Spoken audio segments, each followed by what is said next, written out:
On June 13, 2025, decades of tension between Israel and Iran erupted into open war. A preemptive Israeli airstrike targeted Iranian nuclear facilities, citing imminent nuclear threat. Iran retaliated within hours, launching missiles and drones at Israeli cities, overwhelming defense systems and sending civilians scrambling for cover. The world watched as explosions rocked both nations, with casualties mounting and panic spreading.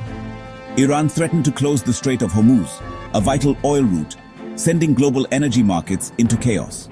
The conflict's scale and speed shocked the world, raising fears of a wider regional war. The question was no longer how it started, but how far it would go. The Middle East stood on the brink, and the world braced for the fallout.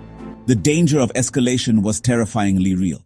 The United States, Israel's closest ally, was pulled into the crisis. President Trump declared unwavering support for Israel and deployed naval forces to the Persian Gulf to keep the Strait of Hormuz open. The US warned Iran against further escalation, but the military buildup only heightened tensions. Iran condemned American involvement, threatening US bases across the region. The world watched as the risk of a direct US-Iran clash grew by the day. Diplomatic efforts intensified, with the UN and world leaders urging restraint.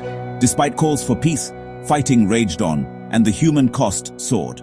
The threat of a catastrophic regional war loomed large. Without a breakthrough, the world faced a crisis with no easy solution. The stakes had never been higher. After 2 weeks of relentless conflict, a surprise ceasefire was announced. President Trump brokered the deal through secret talks, with Oman and Qatar mediating. Israel agreed to halt airstrikes. Iran stopped missile attacks and pledged not to disrupt shipping. The ceasefire aimed to pause hostilities and open a window for diplomacy, but mistrust ran deep. Both sides accused each other of violations even as the truce began. The ceasefire was fragile, addressing symptoms but not the root causes. The world hoped for lasting peace, but uncertainty lingered. The region remained on edge, with the risk of renewed conflict ever present. For India, the war triggered an immediate crisis. Oil prices soared, straining the economy and forcing the government to tap strategic reserves. Disrupted trade routes and rising costs hit Indian businesses hard. The safety of millions of Indians in the Gulf became a top priority, prompting emergency plans. Diplomatically, India called for peace and maintained neutrality, balancing ties with all sides. The government's response was pragmatic, protecting energy, trade, and its diaspora. The fragile ceasefire offered only temporary relief.